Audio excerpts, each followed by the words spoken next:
berbicara kita bisanya Sabtu ketiga, ya seperti biasanya kita tuan rumah ngalah. Bukan orang yang waras ngalah ya. Beda-beda ya. Jadi tuan rumah ngalah, ya kita ajukan. Seperti juga Ustadz Irut ketika membahas tentang seni menata hati, biasanya itu Sabtu kedua, tapi misalnya beliau itu Sabtu pertama, kita ajukan. Pokoknya disesuaikan saja. Yang penting 4 materi itu, akidah, akhlak, ibadah, muamalah, kita singgung dalam 1 bulan. Kebetulan untuk Sabtu ketiga itu Ustadz Dr. Fahrudin Faiz yang akan mengisi. Ya, ngaji filsafat tapi enteng-entengan. Nah, saya supaya tetap terkait dengan ibadah, judulnya fikih bencana dan ibadah. Nanti bisa kita selingi dengan tanya jawab. Bapak Ibu yang dimuliakan Allah, ini temanya karena pas dengan kejadian yang sedang menimpa Indonesia. Ya, kita tahu saat ini saudara kita yang di Aceh, khususnya daerah-daerah bawah gunung itu, ya, ada gunung Leuser di sana. Itu sebagiannya sudah gundul memang. Ada daerah yang Aceh Tamiang, ya, kemudian Sumatera Barat, Padang Panjang, Lembah Anai, ya, kemudian ada Sumatera Utara, ya,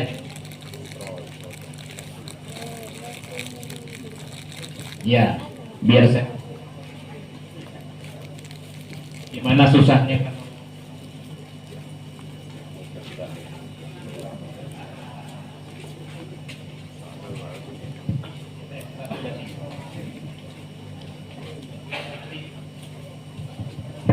Satu, dua, tiga.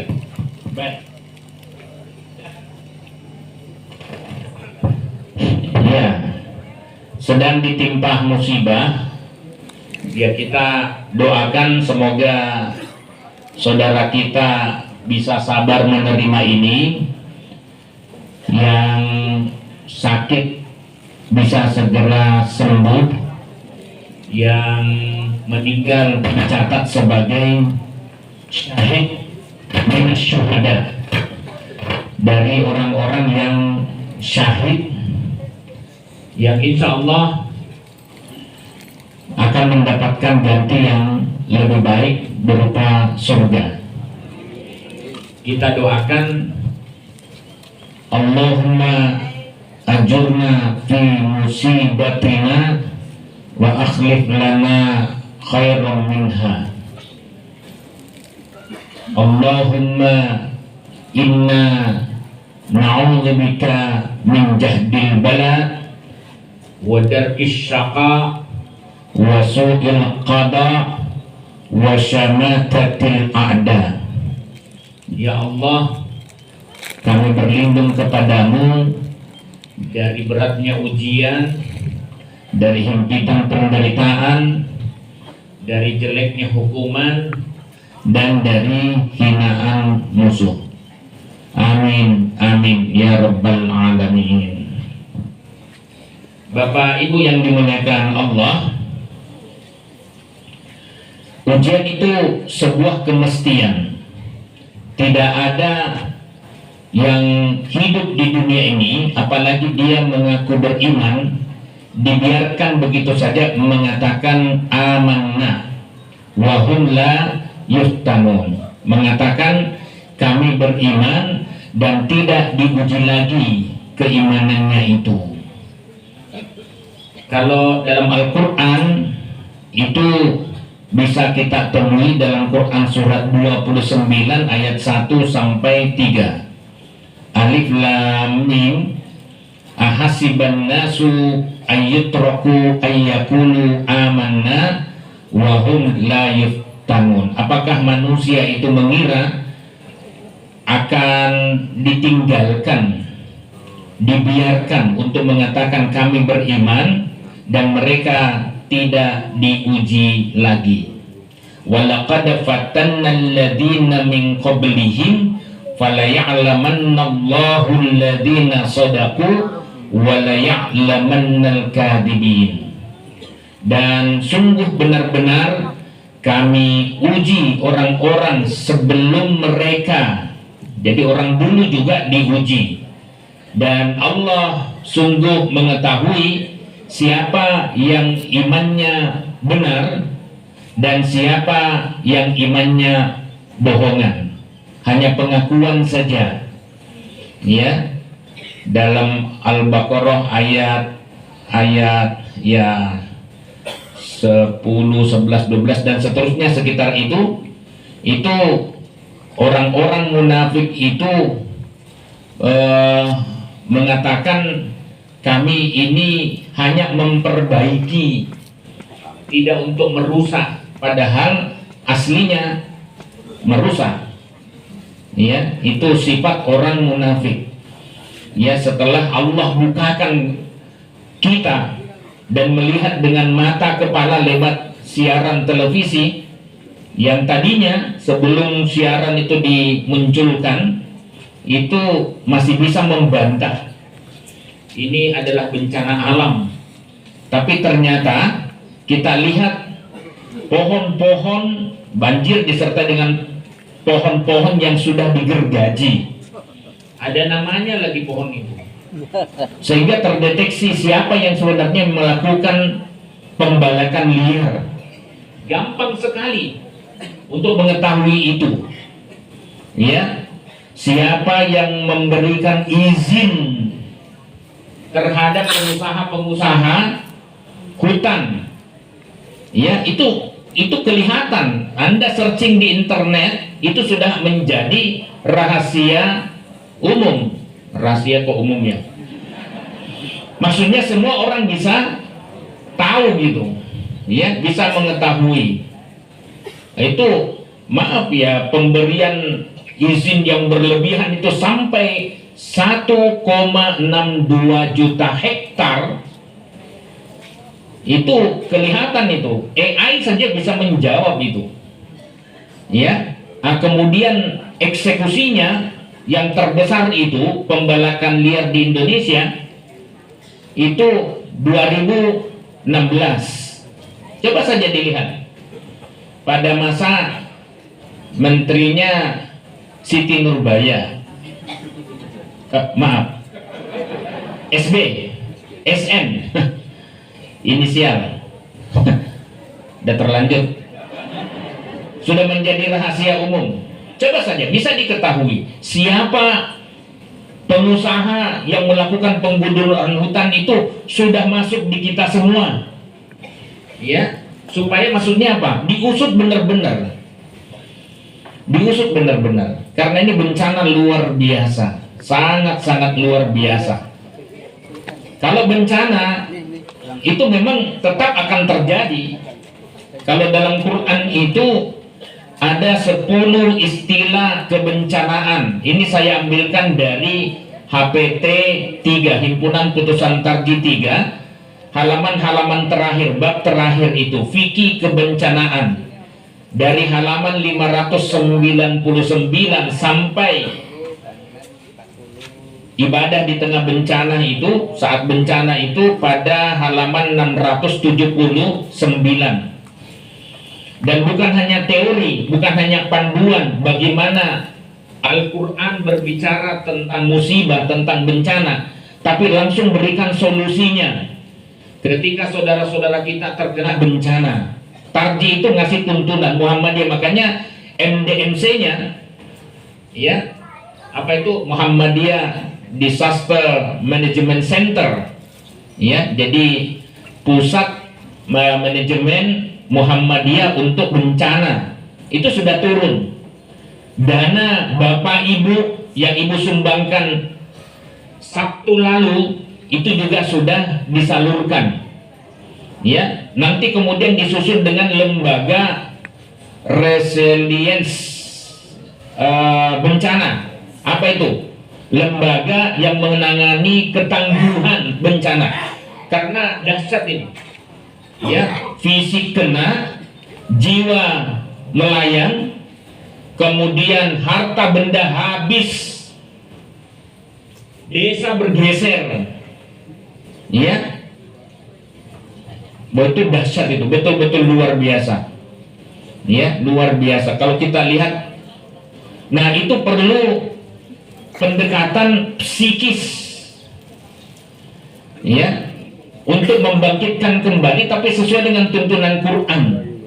Kata tarji itu, bencana itu tidak semata karena hukuman terhadap diri kita, tapi bisa jadi itu sebagai bentuk kasih sayang Allah terhadap diri kita, di mana Allah mau memasukkan kita ke dalam surganya. Itu luar biasa itu pendekatannya. Jadi tidak nyalah-nyalahkan karena maksiat yang kita lakukan. Itu benar, sebagian ayatnya memang mengatakan begitu.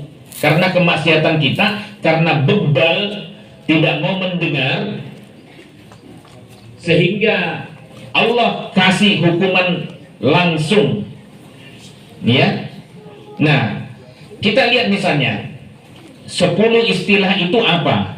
Musibah yang pertama yang sudah dijadikan sebagai bahasa Indonesia, dari kata asoba yusibu musibah, artinya itu menimpa, dan ini bisa berupa kebaikan dan bisa juga berupa keburukan.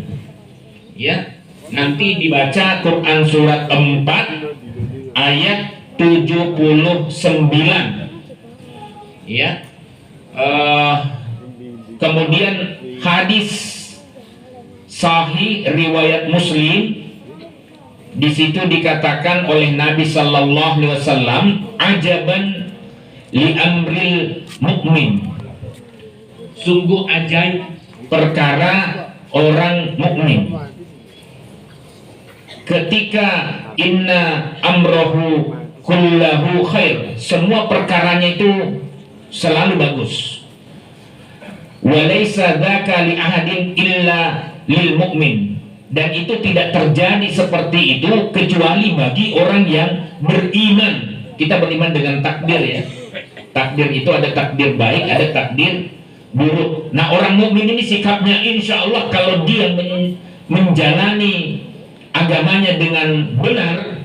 Semalam Ustadz Patan itu salah satu yang membuat orang tangguh itu karena orang memegangi agamanya. Ada orang yang beragama tapi tidak memegangi agamanya dengan baik.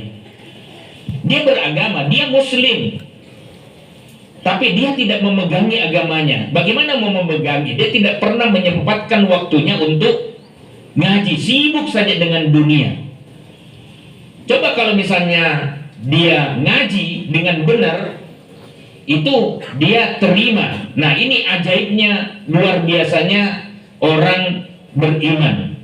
In asobathu sarra syakara, apabila dirinya ditimpa dengan kebaikan, dia bersyukur, dia berterima kasih. Kalau ditimpa kebaikan, fakana khairul lah, itu bagus baginya. Bersyukur, tidak kemudian kufur, sombong. Ya.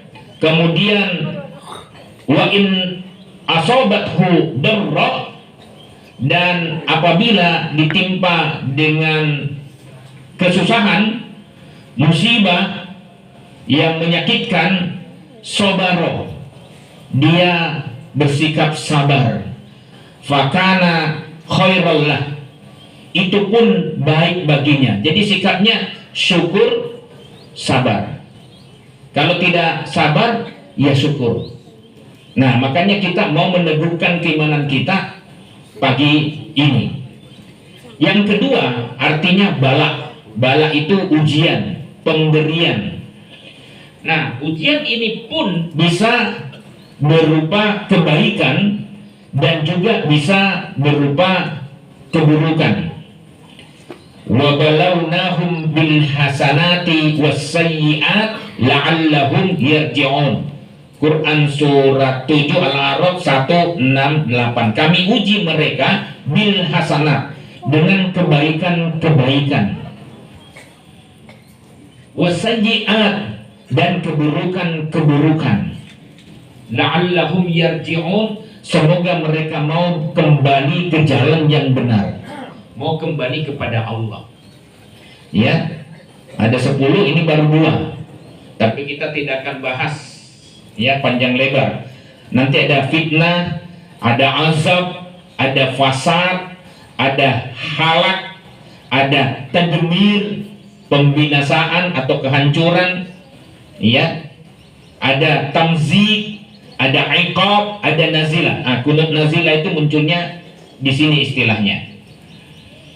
Kemudian, dari ayat itu kita tahu bahwa bentuk ujian yang datang dari Allah itu, bala itu ada 2, kebaikan dan keburukan. Kullu, kemarin Ustadz Irut menyinggung ayat ini, Quran surat 21 ayat 35. Kullu nafsin dha'iqatul maut. Sesungguhnya semua yang berjiwa itu pasti menemui kematian. Jadi Anda ini calon mati, saya juga, ya. Kita ini semua calon mati. Kapan waktunya wallahu a'lam. Tapi yang paling bagus selalu dalam keadaan iman dan takwa. Itu sebabnya Rasulullah sallallahu alaihi wasallam selalu mengingatkan dengan ayat ittaqullaha haqqa tuqatih wa la tamutunna illa wa antum muslimun, supaya orang tidak kehilangan kendali, selalu menjadi Islam dalam seluruh kehidupannya. Dia mengislamkan, pasrah, bongkoan terhadap keputusan Allah. Allah mau ambil semua, silahkan, toh ini milik Allah, titipan. Allah mau kasih kita, itu urusan Allah. Jadi gitu sikapnya orang beriman, ya. Wa nabluukum bisyarri wal khairi fitnah, dan kami menguji kalian dengan keburukan dan kebaikan, fitnah, sebagai cobaan, ya, ujian. Wa ilaina turja'un, dan kepada kamilah semuanya akan dikembalikan. Pakainya kalimat majhul pasif. Artinya apa? Turja, dikembalikan. Kalau kita menjalani hidup selama ini tidak sesuai dengan maunya Allah, maksiat, durhaka kepada Allah, ya, sisi manusiawi kita tidak mau kembali kepada Allah, maunya tidak kembali kalau bisa. Cuma masalahnya tidak bisa, tidak ada pilihan lain kecuali semuanya kembali kepada Allah. Maka kembalilah sujud mumpung masih ada waktu. Ebit diade, iya, masih ada waktu. Apa itu judulnya? Tadi saya searching tadi, ya, mumpung masih ada waktu. Nah, sudah ada yang senandung, ya. Saya lihat. Oh, bukan. Bila masih mungkin kita menorehkan batin atas nama jiwa dan hati tulus ikhlas, mumpung masih ada kesempatan buat kita mengumpulkan bekal perjalanan abadi.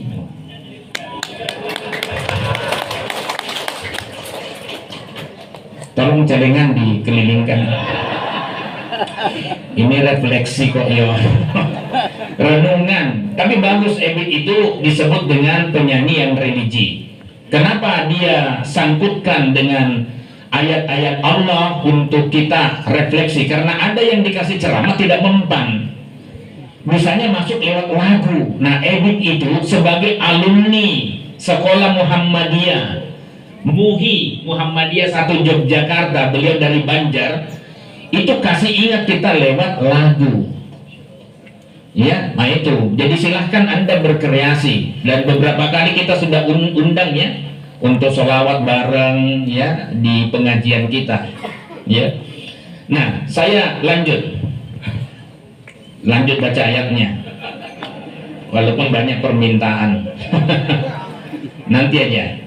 Nah, ujian dengan kebaikan, kita lihat misalnya, inna ja'alna ma'alal ardi zinatan laha linabluwahum ayyuhum ahsanu amala. Jadi ya, kami jadikan apa-apa yang di bumi ini sebagai perhiasan, dan kami uji mereka siapa di antara orang-orang ini yang paling bagus amalnya. Jadi Allah kasih kehidupan, Allah kasih kita kematian untuk menguji kita. Siapa di antara kita ahsanu amal, yang paling bagus amalnya. Jadi itu dijadikan sebagai pelajaran. Ya, kenikmatan dia syukuri tadi, kemudian musibah dia sabar. Dia semua kembalikan kepada Allah. Ya, dia katakan kalau mendapatkan kenikmatan, hada min fadli rabbi. Ini adalah karunia dari Tuhanku. Bukan usaha kita murni, ya, bukan usaha kita murni.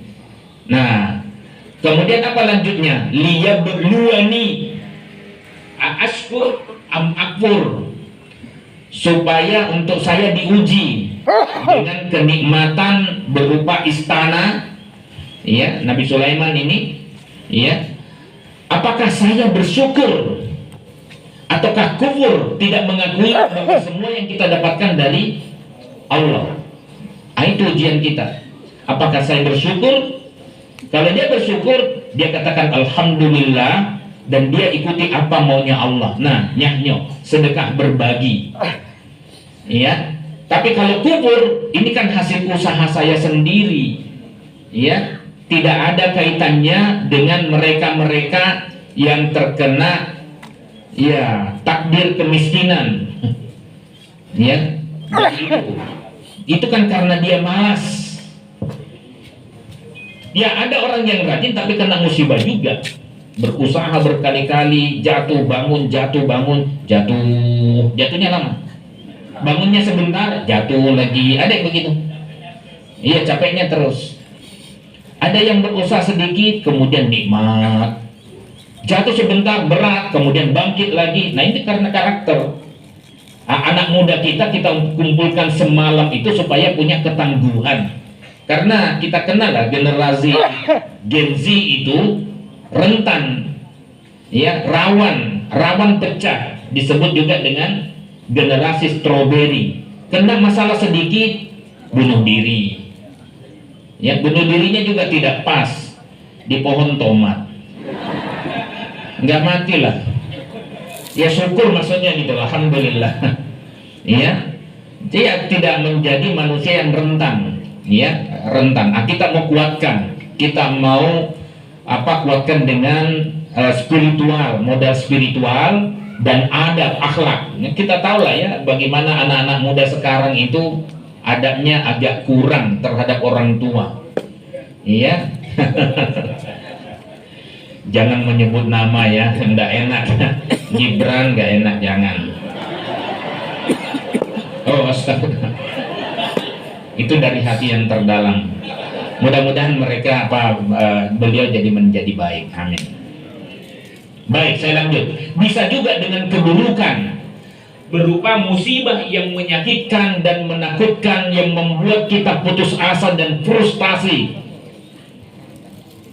Ada dulu ibu-ibu karena semua yang usaha itu adalah suaminya, ketika suaminya dipanggil oleh Allah, dia terjun ke lubang lahat itu, mati aja saya sama suami saya. Dia tidak kuat membayangkan bagaimana dia akan menjalani hidupnya ke depan. Ya, dia mau mati aja sama itu, karena saking cintanya, saking putus asanya menatap masa depan. Padahal bisa jadi Allah itu tahu sebenarnya orang ini kuat, karena tidak pernah ada ujian dari Allah kecuali sesuai dengan kemampuannya. Cuma siapa yang kita dengar, Allah kah atau bisikan setan? Setan itu memang golek konco, cari teman. Iya, cari teman supaya ada yang nemeni di neraka. Bagaimana caranya? Ya, ya, jangankan yang begitu, orang yang sudah soleh, rajin sholat itu pun masih tetap diganggu. Ya, sudah mau menjalankan ibadah masih tetap diganggu. Ya, nah itu kerjanya setan. Baik, itu ayatnya yang sudah sangat populer. Walanabluwannakum bisyai'in minal khawfi wal ju'i wa naqsim minal amwali wal anfusi was samarat wa basyiris sabirin.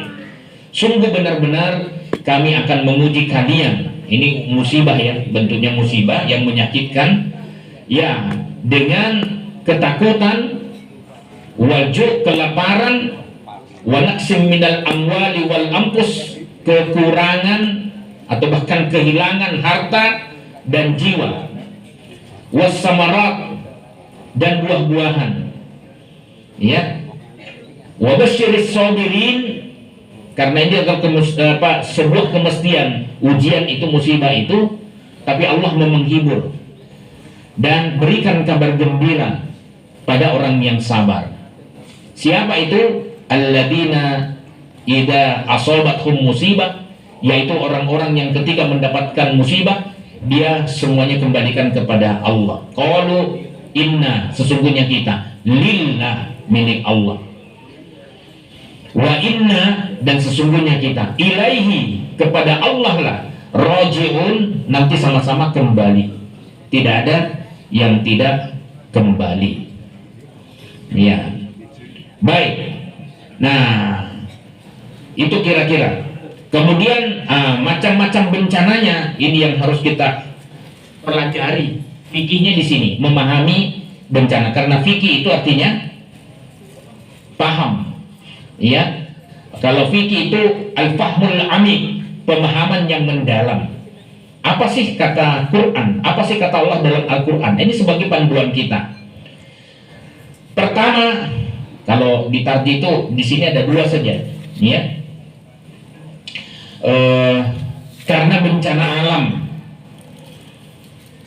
misalnya kalau gempa bumi, karena pergeseran lempeng, daratan itu sebenarnya adalah lempeng, ya, besar. Nah, yang dimunculkan hanya sedikit berupa gunung, daratan ada gunungnya, ya. Tapi yang di bawah itu lebih besar. Itu bergerak.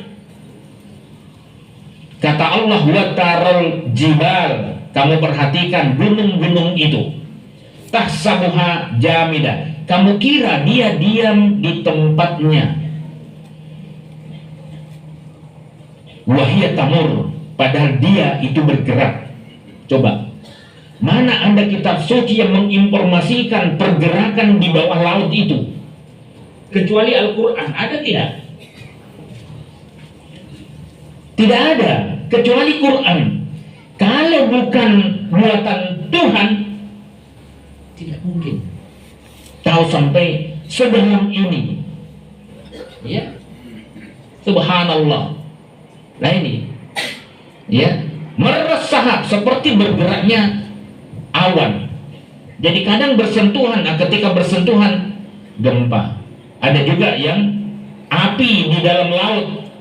Kemarin salah satu tamu kita itu, Pak Dani itu sopir menginap di sini, sopir kapal tanker, nakoda, kapten, ya, 300 meter. Jadi lebih luas sana kapalnya dibanding daripada Oma Sababodeh ini. 300 meter. Ya, panjang sekali, lebarnya 50. Dia ceritakan di bawah itu, karena kan terdeteksi supaya tidak nabrak gunung gitu loh. Ada kameranya di bawah. Di bawah itu ada gunung-gunung Merapi. Ya memang di bawah laut tetap menyala gitu. Yang kita lihat kan yang vulkanik, yang kelihatan, yang di bawah gunung itu ada.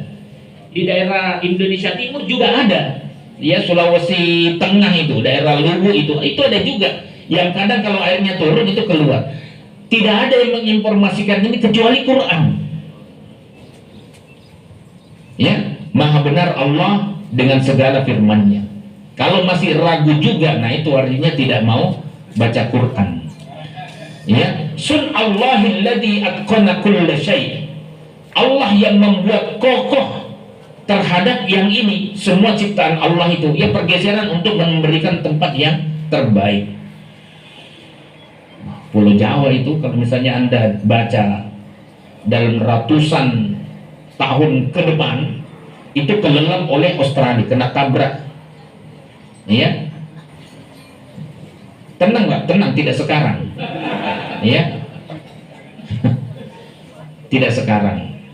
Ya. Tapi itu memang akan karena di bawahnya. Ya. Nah, kemudian innahu khabirun bima taf'alun. Sesungguhnya Dia maha waspada terhadap apa yang kalian lakukan. Jadi tidak ada yang lewat.